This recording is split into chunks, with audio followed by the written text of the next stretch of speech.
Allah Subhanahu wa taala setiap pu yang nepegat nyona ne berkehendak.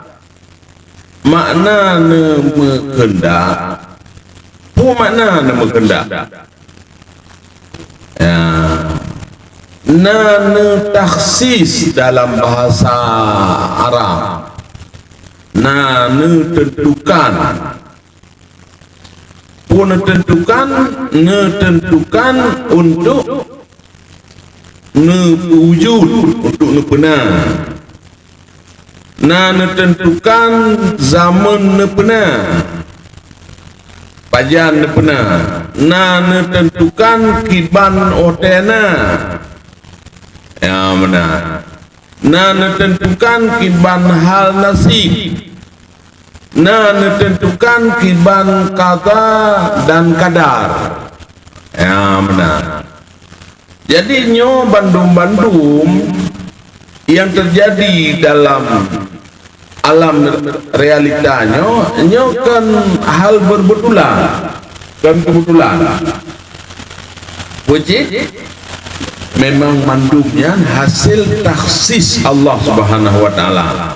Maknanya hasil penentuan Allah Subhanahu wa taala atas segenap ya sesuatu, ya atas segala-gala, ya benar. Jadi nyo makna ne menghendak mufhum ne menghendak oleh Allah Subhanahu wa taala hana pernah yang nepegat sesuatu ya yang ghaflah gitu. Ya, mana ghaflah? Lalai.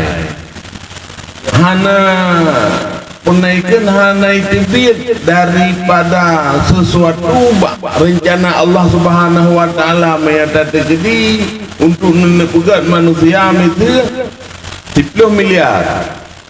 Jadi karena manusia kajai hanya ya di luar koordinir Allah Subhanahu wa taala mujid kerawai manusia lain lempah jailah. Nyo hana laganya. Ya. Jadi Allah Subhanahu wa taala hana nisyan.